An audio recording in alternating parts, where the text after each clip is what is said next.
जी अस्सलाम वालेकुम। ये आज we are talking about lecture 40 of your DSP course. और आज के लेक्चर में हम चैप्टर नंबर 7 को ख़त्म कर लेंगे। और दीज आर सर्टेन टॉपिक्स जो कि आज हम बात करेंगे। हम थोड़ा सा रिकैप करेंगे and then we will talk about properties of DFT. हम देखेंगे कि फ़िल्टरिंग कैसे हो सकती है यूजिंग डीएफटी, और लॉन्ग सीक्वेंसेस हो तो उनकी फ़िल्टरिंग कैसे हो रही होती है। Announcement, there is nothing new. You have your last mid quiz. इसके अलावा जो है वो असाइनमेंट आपको अपलोड हो गई थी। अच्छा, रिकैप हम स्टार्ट करेंगे इन 3 बेसिक क्वेश्चन से जो कि हमने पहले जो कि हमने कहा था कि हम इसको आंसर करने की कोशिश कर रहे हैं when we started this DFT course, DFT chapter. और इसमें सबसे पहला जो था वो ये कि अगर हम डीएफटी से सैंपल्स, वी हैव सीन कि डीएफटी हम क्या कह रहे हैं, we are defining DFT to be samples of DTFT। ठीक है, तो और उसके बाद आपके पास जिस तरह DTFT से IDFT करके हम एक्सोफेन ले रहे होते हैं, तो इस तरह से वी वांटेड टू सी कि आपके पास अगर हम DFT के सैंपल्स ले रहे हैं, ठीक है, दीज आर द सैंपल्स जो कि हम ले रहे हैं। और रिमेंबर दिस थिंग कि जब हम सैंपल्स ले रहे होते हैं, ये हम K एक्सेस लेते हैं, X N of K, capital X N of K हम करते हैं, विच मीन्स कि एंड पॉइंट DFT ले रहे हैं, और N का मतलब है number of samples between 0 to 2 पाई। ठीक है, ये हमारे पास ये है, तो ये हमारे पास 0 से N-1 तक हम सैंपल्स लेते हैं। बाकी because x of omega repeat हो रहा है, तो ये भी इसी तरह से सैंपल्स रिपीट हो रहे होंगे। नाउ द क्वेश्चन इज कि आप अगर एक्स एन ऑफ के लेते हैं, ठीक है, बाज़ औक़ात एन जो है वो नीचे में नहीं लिखती, बट हम कहीं ना कहीं एन को मेंशन जरूर कर देते हैं, बट कैपिटल एक्स ऑफ के इज एक्चुअली रिप्रेजेंटिंग के दिस इज डीएफटी।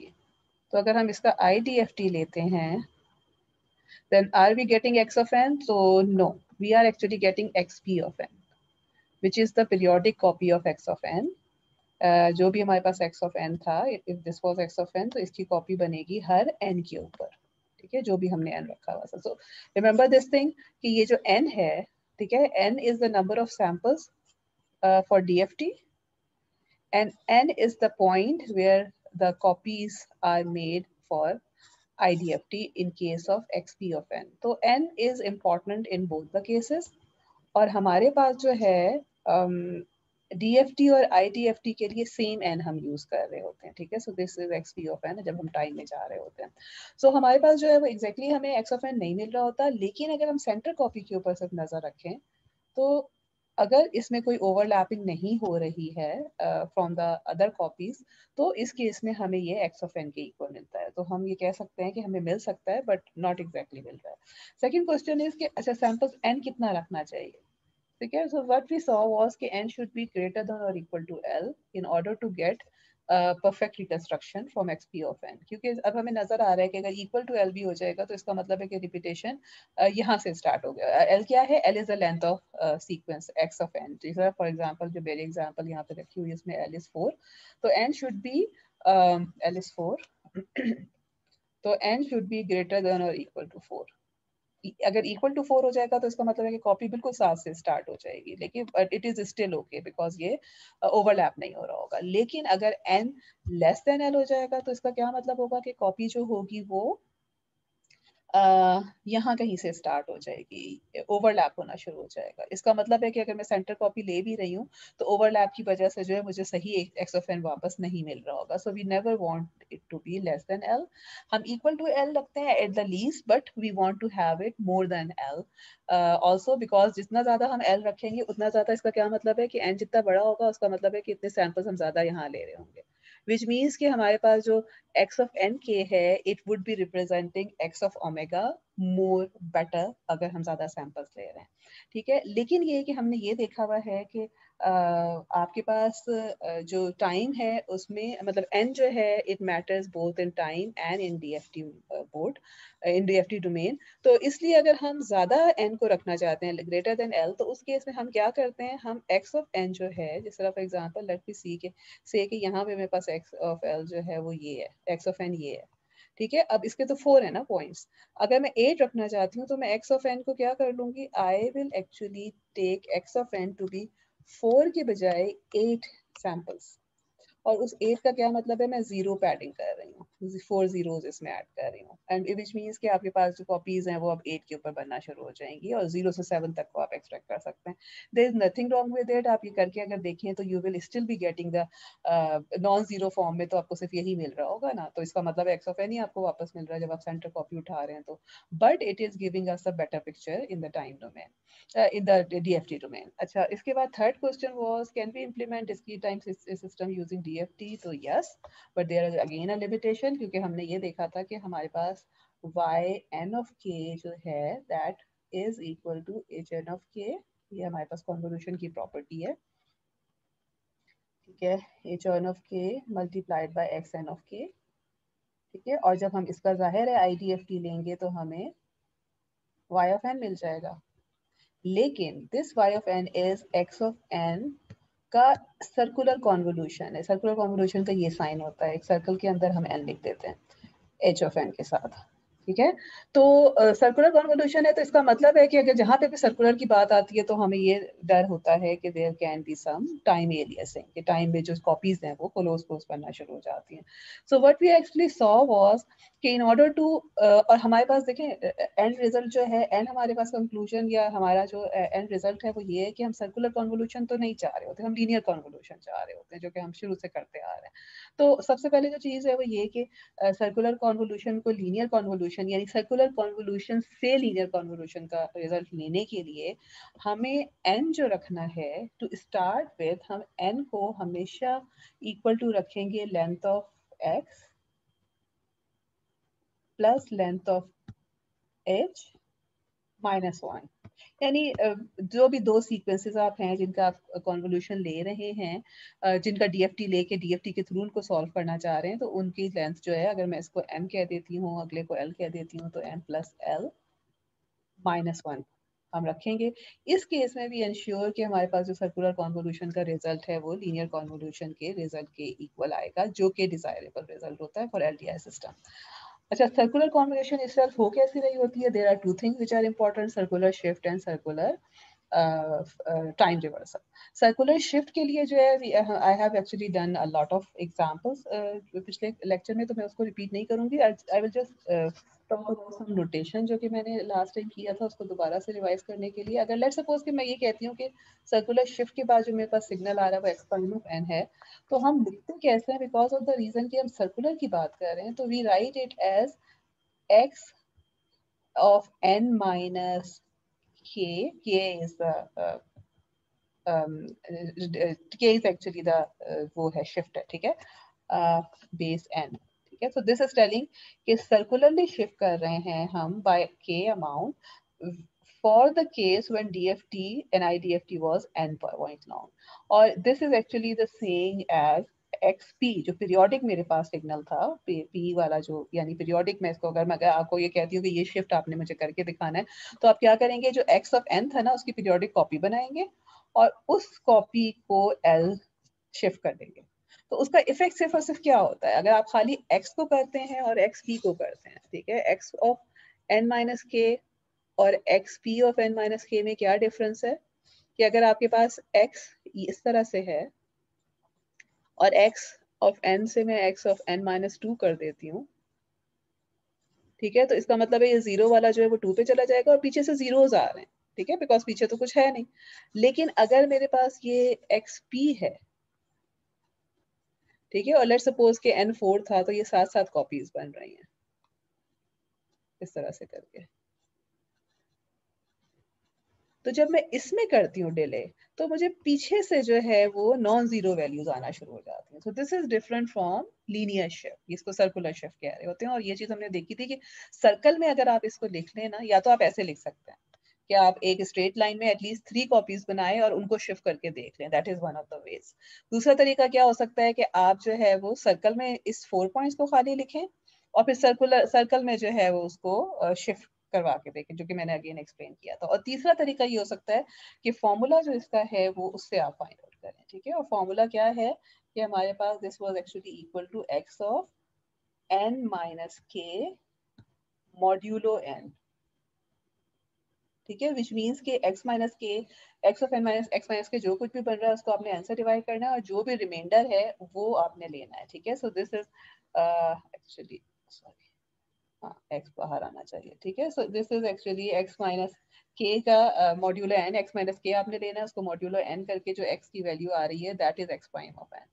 ये तो शिफ्ट की बात हो गई। अगर हम टाइम रिवर्सल की बात करते हैं या सर्कुलर फ्लिप की बात करना चाह रहे हैं तो in that case what actually happen कि हमारे पास x प्राइम ऑफ n जो है that would be equal to x of, इसको हम ये इस तरह से करके लिखेंगे। ठीक है, and this is actually saying that xp of minus n के इक्वल है। ठीक है, विच मीन्स कि आपके पास जो भी पीरियोडिक सिग्नल है उसको आप फ्लिप कर रहे हैं अराउंड जीरो, या आप सर्कल के भी लिख के जो है वो कर सकते हैं। और अगर फॉर्मूला हम लिखना चाहते हैं तो this was actually equal to x of n minus n for n greater than zero, n zero से एक्चुअली n वन से लेकर n माइनस वन तक के लिए।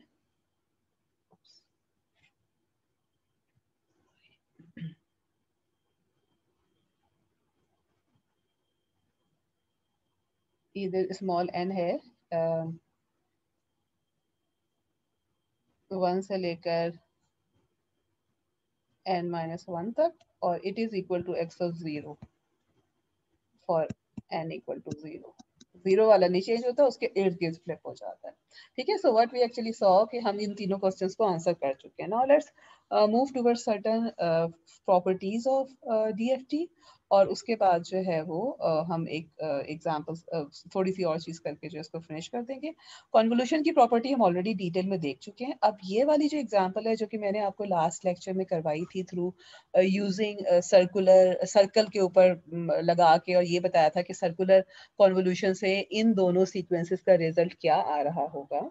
ठीक है, यही एग्जांपल आपकी बुक में जो हुई है वो इस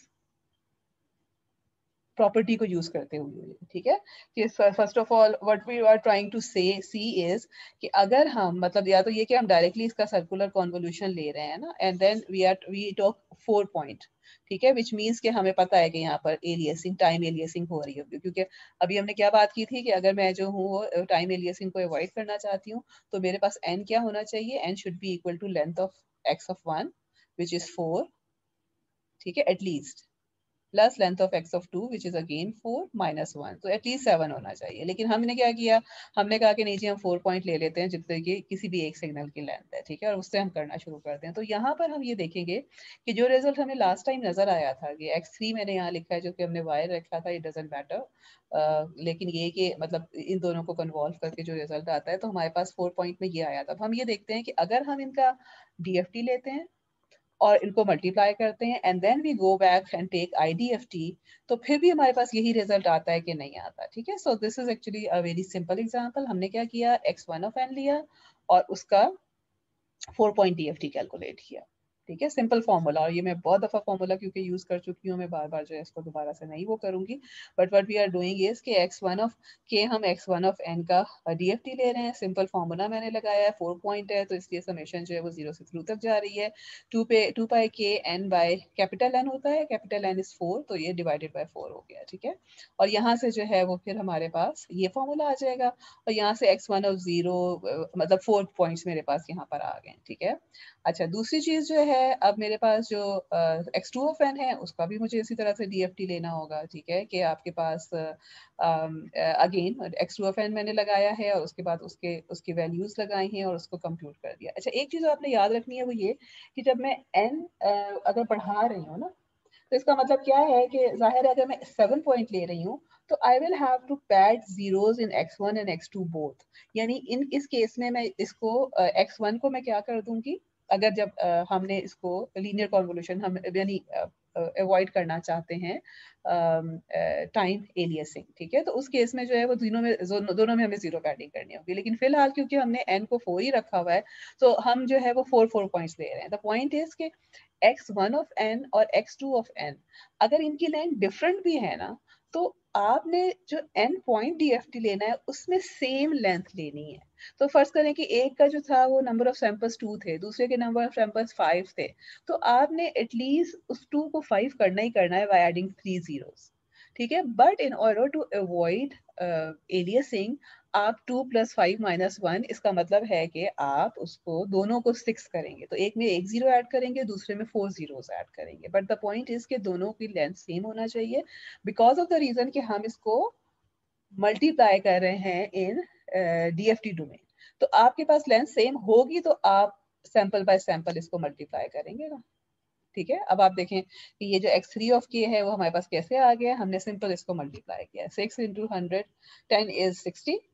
ठीक है, 0 into this -j + 2j is 0, 2 multiplied by -2 is -4, and 0 multiplied by this again 0।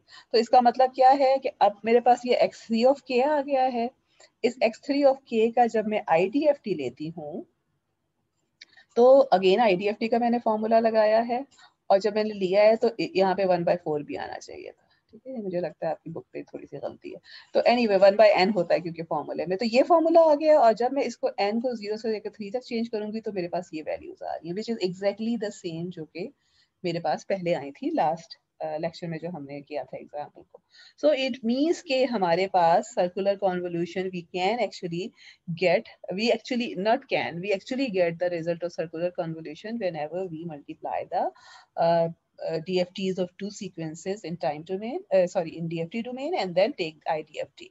तो लेकिन ये है कि अब ये एलियस वर्जन है, हमने लास्ट टाइम इसको बहुत डिटेल में किया था। अगर इसको हम दोबारा से जो है वो लेना चाहें, यानी लीनियर कॉन्वोल्यूशन हम करना चाहें, तो उसके लिए n को हमें 7 रखना चाहिए, और इसका मतलब है कि आप x1 of n को रख लेंगे 2 1 2 1 0 0 0।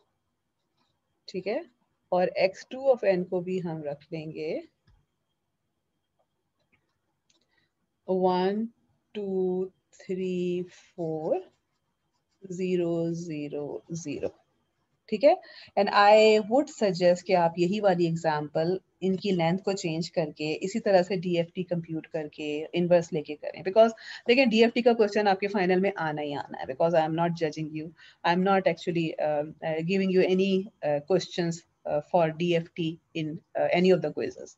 तो जो चीज़ आनी ही आनी है तो इट्स बेटर कि आप उसकी प्रैक्टिस करके देख लें, and I am not sure कि हमारे पास कितना टाइम होगा कि हम इसका कोई होमवर्क भी कर पाएँ। तो इसलिए ये क्वेश्चन भी कीजिए, बुक में से और क्वेश्चन आपको मिलते हैं या ऑनलाइन भी क्वेश्चन मिलते हैं, तो उसको करके जस्ट प्रैक्टिस करने की कोशिश कीजिए। और ये क्वेश्चन इस लिहाज से अच्छा है कि यू कैन अंडरस्टैंड के टाइम एलियसिंग हो रही है और नहीं हो रही, तो दोनों में क्या डिफरेंस है। ठीक है, अच्छा उसके बाद now we will talk about certain other properties.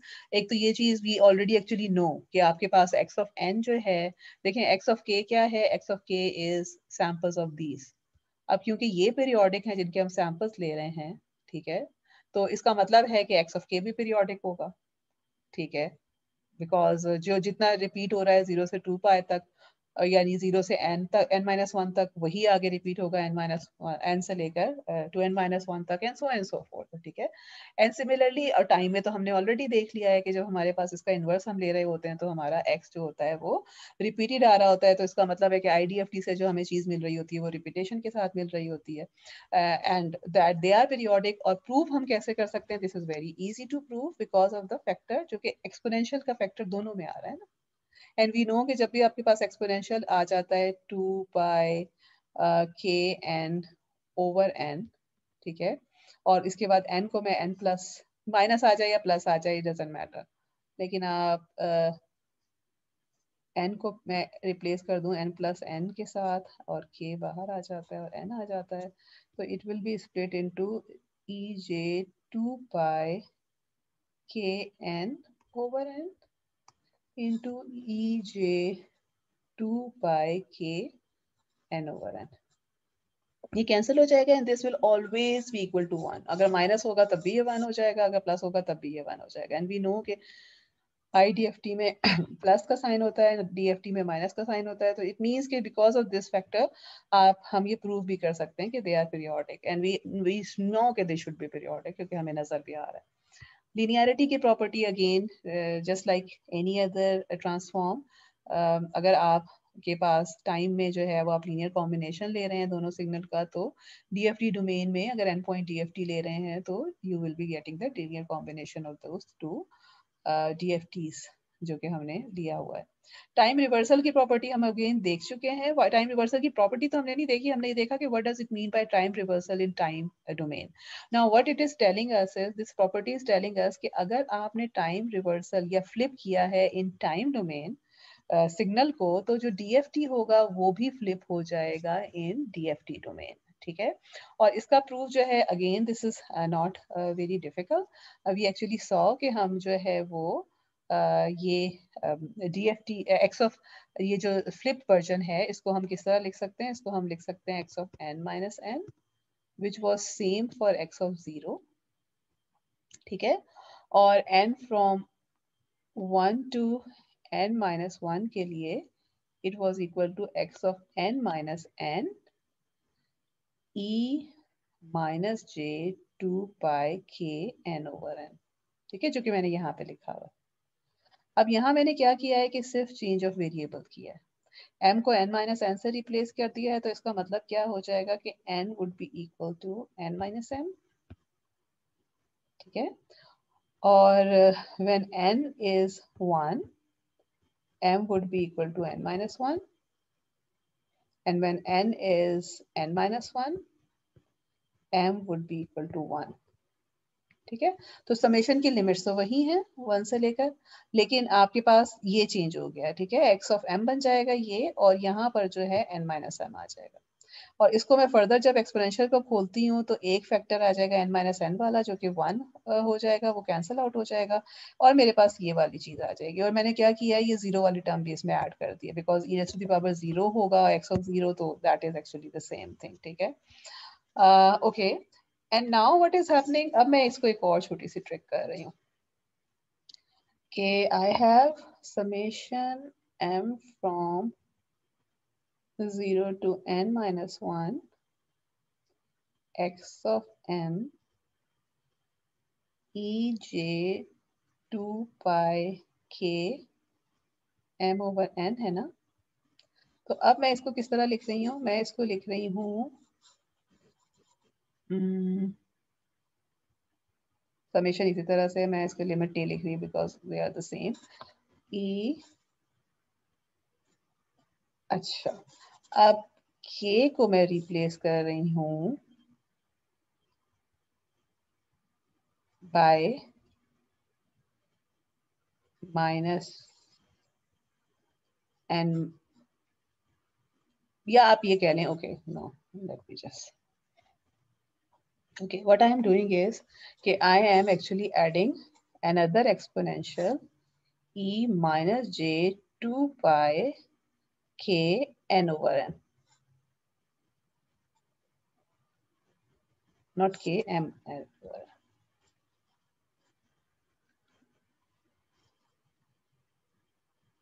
हाँ जी, ठीक है, तो इसका क्या मतलब है, अब देखें ये n और n तो कैंसिल हो जाएगा, this is actually I am just adding 1, लेकिन जब मैं इसके साथ इसको ऐड कर देती हूँ तो ये it will come out to be minus j 2 pi k by n। ठीक है, m common from both of these, and then in the bracket I have n minus k। Okay, इसको दोबारा से सोचिएगा, पॉज करके दोबारा से देखिएगा कि मैं क्या कर रही हूँ, because this thing is equal to 1, तो मैं सिर्फ 1 से मल्टीप्लाई कर रही हूँ, विच इज ओके, लेकिन ये कि जब मैं इसमें से कॉमन निकालती हूँ तो मेरे पास ये टर्म आ जाती है। ठीक है, and this is actually DFT of n minus के। ठीक है, बिकॉज यहाँ पर आपके पास, अब देखिए ना, आप अगर हमारे पास जो है वो यहाँ पर जो फैक्टर हमारे पास आ रहा है DFT of x of n हमारे पास आ रहा होता है, या so this will come out to be minus के, जिसको मैं, क्योंकि हम अगर इस तरह की फॉर्म में हम लिखते हैं तो this will be equal to n point DFT of k। Because of this n minus k factor. ये ज़ाहिर है हमने, दिस इज द मैथ जिसमें हम ये वाली ट्रिक्स जो है प्ले कर रहे होते हैं, but at the end of the day you just need to remember, ज़ाहिर है ये प्रूफ्स वगैरह आप लोगों को मोस्टली नहीं आते unless and until they are very trivial, लेकिन आपने ये प्रूफ करना, ये रिमेंबर करना है, रखना है याद कि अगर आप टाइम में शिफ्ट कर रहे हैं, सॉरी रिवर्स कर रहे हैं सर्कुलरली, तो DFT भी सर्कुलरली उसी तरह से रिवर्स हो जाता है या फ्लिप हो जाता है। Okay, next property is shifting property.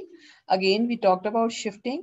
Shifting property जो है वो क्या कह रही है कि अगर if you are shifting in time, circularly shifting in time, ठीक है, which we already know कि इसका क्या मतलब होता है बहुत डिटेल में, तो जो DFT डोमेन है उसमें क्या हो रहा होता है, the whole DFT would be multiplied by this exponential, ठीक है। और इसका जो प्रूफ है वो मेरे पास यहाँ पर मौजूद है, जो कि आप देख सकते हैं, but again I will not go into the detail of this proof. अगर आपको समझ में नहीं आता तो we can look at it later on. Okay, इसमें मैंने सिर्फ कुछ नहीं किया हुआ, देखें। Okay, let me just explain a bit. आपके पास XP ऑफ n जो है वो DFT of x of n, ये फॉर्मूला हमारे पास बन जाता है, ठीक है, अगर आप वो ले रहे होते हैं क्योंकि हमें पता है कि आपके पास जो x of p of n जो है वो x ऑफ k के इनवर्स फोरियर ट्रांसफॉर्म से, इनवर्स DFT से आ रहा होता है, ठीक है। अच्छा, अब अगेन मैंने एक छोटी सी गलती की है, यहाँ 1/n भी आना चाहिए था, इनवर्स वाले में 1/n भी आता है। तो अगर मैं x के इस which is inverse Fourier transform of x of k, तो अगर x of k multiplied by this factor का इनवर्स फोरियर ट्रांसफॉर्म ले लो, कौन सा फैक्टर लिया है मैंने, यही वाला जो यहाँ पे आ रहा है, ठीक है। तो सिंपली फॉर्मूले में क्या हो जाएगा, 1/n उसी तरह रहेगा, बाकी चीजें उसी तरह रहेंगी, सिर्फ और सिर्फ क्या हो जाएगा कि साथ ये चीज भी मल्टीप्लाई हो रही है जो कि यहाँ पे मैंने लिखी है। और इसको जब हम मैनिपुलेट करके वो करेंगे तो वी विल सी कि this is actually equal to XP of n minus l which is this thing. तो इसका मतलब ये है कि अगर मैंने DFT डोमेन में एक्सपोनेंशियल से मल्टीप्लाई किया हुआ है तो उस केस में, और एक्सपोनेंशियल में देखें दिस L इज इन्वॉल्व, ठीक है, कि एक्सपोनेंशियल जो है बेस्ड अपॉन दिस L आपने एक्सपोनेंशियल से मल्टीप्लाई किया हुआ है, तो टाइम में जो सीक्वेंस है that would B circularly shifted by that L amount. And the reverse also is true कि अगर आप टाइम में उसको एक्सपोनेंशियल से मल्टीप्लाई कर रहे हैं तो DFT डोमेन में it will be shifted by this। और dual properties mostly इसलिए हैं क्योंकि हमने देखा है कि periodicity exists for both DFT and IDFT domain, time domain में और DFT डोमेन दोनों में एग्जिस्ट कर रही है। अच्छा, इसके बाद नेक्स्ट हमारे पास पार्सेवल थ्योरम है, which is again something which is just saying कि आपके पास x n y conjugate of n ले लें, अगर आपके पास रियल सिग्नल्स नहीं है, अगर रियल हैं तो सिर्फ y n से मल्टीप्लाई कर दें और उनको सम अप कर रहे हैं, यानी जितनी भी आपके पास एनर्जी टाइम डोमेन में है मल्टीप्लाई करके एड अप करके जो आ रही है that is actually the same as DFT domain also, ठीक है, विच इज समथिंग जो कि पार्सेवल थ्योरम हम पहले भी डिस्कस कर चुके हैं कि इसी के बारे में बात करता है। और लास्ट प्रॉपर्टी जो है वो ये है कि अगर हम टाइम में मल्टीप्लाई कर रहे हैं तो DFT डोमेन में it is giving a circular convolution which is again something which makes sense because of the reason के दोनों के दोनों डोमेन जो हैं वो डुअल ऑफ ईच अदर हैं इन द सेंस के पीरियोडिसिटी दोनों में मौजूद है, ठीक है। Now we will just talk about the last topic जी। so after talking about the properties we will just talk a bit about filtering using DFT, ठीक है। अब हमने LTI सिस्टम की जब हमने बात की है तो we have talked about number of things. हमने ये देखा कि हमारे पास अगर LTI सिस्टम है तो एक तरीका तो इसको सॉल्व करने का जो डायरेक्ट है वो ये है कि आपके पास x ऑफ n है, h ऑफ n है, आप इनको कन्वॉल्व कर लें, ठीक है। दूसरा तरीका हमने ये देखा कि हम x ऑफ ओमेगा ले लें, y ऑफ ओमेगा ले लें, सॉरी h ऑफ ओमेगा ले लें और उसके बाद इसका IDTFT ले लें, तो ये हमें y ऑफ n दे देगा, ठीक है। और तीसरा तरीका जो है वो हमने ये देखा कि हम अभी x ऑफ n ले लें, h ऑफ n ले लें और उसके बाद IDFT ले लें, ठीक है, और प्रोवाइडेड के n जो है उसका equal to m plus l minus 1 हमने रखा हुआ। ठीक है, अब और फिर IDFT ले लें तो हमें y ऑफ n, ये 3 तरीके हैं जो कि हमने देखे हैं। ठीक है, अच्छा, नाउ द क्वेश्चन इज के हमारे पास सबसे डायरेक्ट तरीका तो कन्वोल्यूशन का है, लेकिन हम चाहते हैं कि हम IDFT के थ्रू उसको सॉल्व करें। One of the reason being, मतलब हम ये देखना चाहते हैं कि हम इसके थ्रू जो है फिल्टर्स को सॉल्व कर रहे हों, और क्यों हम करना चाह रहे होते हैं, बिकॉज ये जो है ना मैथमेटिकली तो all of these things are feasible, लेकिन जब हम प्रैक्टिकल आते हैं, प्रैक्टिकल इम्प्लीमेंटेशन के ऊपर आते हैं हार्डवेयर पे या सॉफ्टवेयर पे, so the computational cost, the number of operations, the time, all of those matters. तो हम DFT के थ्रू इसको क्यों इम्प्लीमेंट करना चाहते हैं फिल्टर्स को, बिकॉज ऑफ द रीजन कि DFT में एक FFT का मेथड है जो कि हम नेक्स्ट क्लास में करेंगे, which is actually very efficient way of computing DFT. There are number of FFT methods. We will just talk about one in order to give you the flavor कि कैसे DFT जो FFT के through solve होता है। लेकिन क्योंकि ये efficient method है, तो इस वजह से हम इसको प्रेफर करते हैं कि हम जो फिल्टरिंग है या जो LTI सिस्टम्स आप सॉल्व कर रहे हैं, तो वो हम DFT के थ्रू कर रहे हैं, और उसमें हम FFT को यूज कर रहे होते हैं प्रैक्टिकल इम्प्लीमेंटेशन के पॉइंट ऑफ व्यू से। Theoretically all of these methods जो कि मैंने यहाँ मेंशन किए हैं दे आर करेक्ट, आप किसी से भी कर सकते हैं। लेकिन इस केस में हमें ये चीज याद रखने की जरूरत है कि in order to avoid aliasing, हमारे पास लेंथ n जो हमने रखना है DFT की, this has to be l plus m minus 1, और इस केस में जो है वो हमने जिन दो सीक्वेंसेस को हमने कन्वॉल्व करना है, यानी eight the end of the day हमारा एम तो यही है ना कि हमें लीनियर कन्वोल्यूशन का रिजल्ट मिल रहा हो, चाहे वो DFT के थ्रू मिल रहा हो, चाहे वो आप DTFT के थ्रू कर रहे हो, चाहे राइट कन्वोल्यूशन से कर रहे हो। तो ये करने के लिए जो है हम ये इसकी लेंथ को इक्वल रखते हैं, और इस लेंथ को इक्वल रखने के बाद जब हम DFT कंप्यूट करने से पहले x और h दोनों में 0 पैडिंग करेंगे, और दोनों में जीरोस ऐड करके दोनों की लेंथ को n के इक्वल करेंगे। ठीक है, और फिर उसके बाद n पॉइंट DFTs लेंगे, n पॉइंट DFTs लेके हम इसको इस तरह से मल्टीप्लाई करेंगे, और फिर जब IDFT लेंगे तो वी आर 100% श्योर कि जो हमें आउटपुट मिल रहा है वो लीनियर कॉन्वोल्यूशन का रिजल्ट मिल रहा होगा हमें फ्रॉम DFT का इनवर्स लेके। अच्छा, इस केस में आई वुड रिक्वेस्ट कि आप लोग ये दो एग्जांपल्स आपकी बुक में है 7.3.1 एंड 7.3.2, इसको काइंडली जरूर करके देखिएगा, बिकॉज इट विल एक्सप्लेन जो चीज़ यहाँ पे मैंने फिल्टरिंग की बात की है। Okay, now it takes us to the last topic, which is filtering of long sequences. ठीक है, long sequences का मतलब ये है कि let's suppose कि मेरे पास कोई sequence आ रहा है, suppose करें again मैं EEG की बात करती हूँ कि मेरे पास EEG का डेटा आ रहा है, और mostly जो है EEG का sampling rate 512 samples per second होता है, और या फिर ये कि हमारे पास जो है वो 1026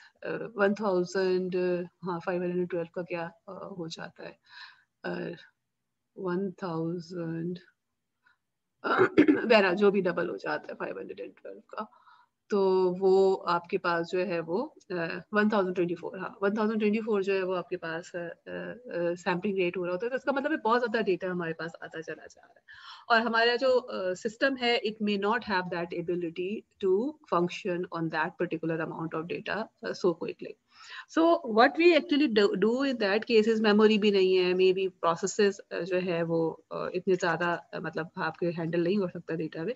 तो उस केस में हम क्या करते हैं कि जो हमारे पास बहुत ज़्यादा लॉन्ग सीक्वेंस है उसको हम पार्ट में डिवाइड कर देते हैं। ठीक है, फॉर एग्जांपल मैं इसको लॉन्ग ले रही हूँ, जाहिर है ये इतना ज़्यादा तो नहीं है, लेकिन I am taking this long, और हम क्या करते हैं सॉरी मेरा सांस फिर फूल रहा, तो एनीवे सो हम क्या करते हैं कि इनको पार्ट्स में डिवाइड कर देते हैं। फॉर एग्जांपल 3 का चंक्स मैंने ले लिया, और जो फिल्टर हम अप्लाई करते हैं ना वो इन 3 के चंक्स के ऊपर अप्लाई करते हैं। ठीक है, इसको हम डिवाइड करके कर रहे होते हैं, और फिर एट द एंड इसका मतलब है कि अब मेरे पास जो है, मेरे पास let me write it at x1 of n, ये x ऑफ n था ना, तो x1 ऑफ n है, x2 ऑफ n है जो इसके पार्ट्स हैं। ठीक है, this is x3 of n, तो इसका मतलब है कि y1 ऑफ n मेरे पास आ रहा है, y2 ऑफ n आ रहा है, ठीक है, y3 ऑफ n आ रहा है, and so forth मेरे पास पार्ट्स में आ रहा है, and then at the end y of n is equal to sum of all of these outputs based upon certain methods. तो दो मेथड इसमें हम यूज करते हैं, ओवरलैप ऐड का मेथड एंड ओवरलैप सेव का मेथड। अभी हम इस कोर्स में सिर्फ ओवरलैप ऐड को डिस्कस करेंगे विद एन एग्जांपल। एल्गोरिदम भी मैंने अगले इसमें लिखा हुआ है, मगर आई will not actually talk about this. Right left पे जो एल्गोरिदम है ये आपकी बुक में भी मौजूद है, और आप एग्जाम्पल अगर समझ लेते हैं ना तो आपको एल्गोरिदम भी समझ में आ जाएगा। ठीक है, कि इसमें बेसिकली हमने क्या कहा हुआ है कि L की जो लेंथ है वो 3L-1 तक जा रही है। ठीक है, which is something difficult to understand, so just let's not actually look at the left hand side. Right hand side पे हम देखते हैं, ठीक है, कि हमारे पास x ऑफ n है जो कि 1 2 3 4 5 6 7 8 9 है। ठीक है, और लेट्स सपोज कि मेरे पास h ऑफ n जो है वो 2 सैंपल्स का फिल्टर है, 1 और 1, और मैं इसको पार्ट्स में डिवाइड करना चाहती हूँ। तो मैंने क्या कर दिया है कि इसके पार्ट्स जो है वो 3 3 के लेके 3 पार्ट्स मैंने कर दिए। ठीक है, अब इस केस में n क्या होना चाहिए?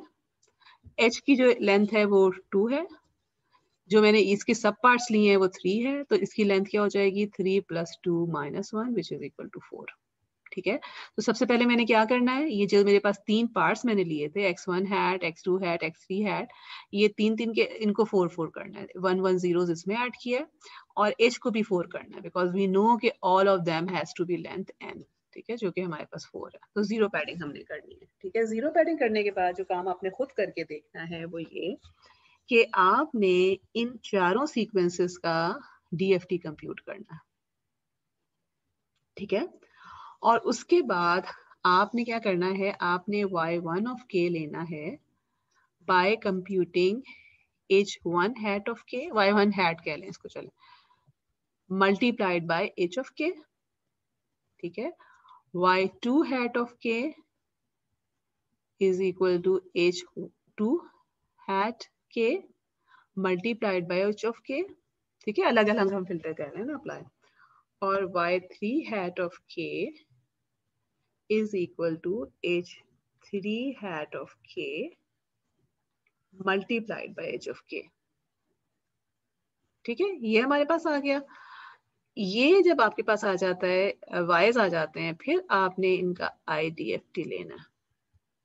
ठीक है, जो कि y1 hat of n आपको दे देगा, y2 hat of n दे देगा, and y3 hat of n दे देगा। ठीक है, और they should be equal to this thing जो कि यहाँ पे नजर आ रही है आपको। और जो आपका लास्ट स्टेप है उसमें आपने क्या करना है, इन तीनों वाइज को सिंपली ऐड कर देना है। ऐड किस तरह लेकिन करना है, इस तरह से ऐड नहीं करना। आपका जो आखिरी वाले सैंपल है, यानी जितने जीरोस थे ना, वो सैंपल्स ओवरलैप करने चाहिए। यानी यहाँ पे जो अब देखिए 3 वाले जो 3 सैंपल्स थे ये तो अपनी वजह से आ रहे हैं, ये जो 4th सैंपल है इसका 4th सैंपल आपको पार्शियल रिजल्ट दे रहा है, बिकॉज आप देखिए अगर पूरे सीक्वेंस को लेकर हम ऐड सब्ट्रैक्ट करते हैं तो हमारे पास शिफ्टिंग आ रही होती है। तो शिफ्टिंग में जो है वो हमने शिफ्ट को ब्रेक कर दिया है। तो जो शिफ्ट को ब्रेक किया है ना उसका इफेक्ट क्या आ रहा है, यहाँ पर आ रहा है, और पार्शियल इफेक्ट यहाँ पर आ रहा है जो इसका अगले वाले का पहला आ रहा है। ठीक है, तो what we have to do is कि ये चीज इंपॉर्टेंट जो आपने याद रखनी ओवरलैप ऐड में, कि जब आप ये प्रोसेस कर चुके होते हैं तो जितने आपने जीरोस ऐड किए थे ना वो ब्लॉक आपने ओवरलैप करके ऐड करना है। फॉर एग्जांपल मेरे पास ये है ना y1 है 1 3 5 3, ठीक है, y2 है 4 9 11 6, तो मैं इसके आगे ऐड नहीं कर दूंगी, मैं इसको इस तरह से करूंगी। ठीक है, and the last one is 7 15 17 9। तो अब इस केस में ये जो है ना basically these are actually giving me the these are compensating for the break जो कि हमने बीच में लाया था, बिकॉज ऑफ द रीजन कि हम पूरे को नहीं कर पा रहे थे, तो उसमें शिफ्ट की वजह से जो भी आपके पास आना चाहिए होता है। तो ये हमारे पास जो है वो आंसर आ जाएगा। अच्छा, यहाँ पे अगर आप देखें 9 को मैंने छोड़ दिया because this 9 is not the complete result. अभी तो मैंने x ऑफ n लिया हुआ है ना, लेकिन अगर फर्स्ट करें हम इसको इनफाइनाइट लेंथ सीक्वेंस की बात कर रहे हैं, फॉर एग्जांपल डेटा आया ही चला जा रहा है कहीं पर, तो उस केस में ये n9 जो है ये अगले वाले ब्लॉक के फर्स्ट वाले में ऐड हो रहा होगा, तो इसलिए इसको फिलहाल जो है वो मैंने नहीं शामिल किया हुआ है। आपसे अगेन रिक्वेस्ट है कि इस एग्जाम्पल को करके जरूर देखिएगा। ठीक है, सबसे बढ़कर ये कि इससे आपकी बहुत ज्यादा प्रैक्टिस हो जाएगी। इससे आपकी किस चीज की प्रैक्टिस होगी, आप की DFT कंप्यूट करने की प्रैक्टिस होगी, आपकी जो है वो DFT डोमेन में फिल्टर अप्लाई करने की प्रैक्टिस होगी एंड IDFT करने की प्रैक्टिस होगी. And then what you should be doing is कि ये जो आपके पास सीक्वेंस है x of n और h of n, इनको आप linearly कन्वॉल्व करके देखिएगा and you should be getting this result. ठीक है, क्योंकि इसमें जो है वो हमने एलियासिंग को अवॉइड किया हुआ है बाय एडिंग zeros. तो this is one of the ways to handle the data which is more than that can be handled in one go. या हमारे पास जो है वो long sequences हैं. ओके यहाँ मैं स्टॉप करती हूँ. ये 7th चैप्टर का लास्ट लेक्चर है. अगले क्लास में हम FFT को डिस्कस करेंगे. आई होप कि मैं एक गो में लेक्चर दे पाऊँ तो फिर FFT को मज़न करेंगे, वरना फिर मुझे, क्योंकि ये लेक्चर जो मैंने अभी रिकॉर्ड जितने भी किए हैं मैं ब्रेक्स देके रिकॉर्ड कर रही हूँ बिकॉज समहाउ मुझसे नहीं बोला जा रहा टोटल. तो anyway, so hopefully I will be able to do that by Tuesday. तो ट्यूसडे को इंशाल्लाह फिर मिलते हैं. ओके जी, अल्लाह हाफिज़. Thank you.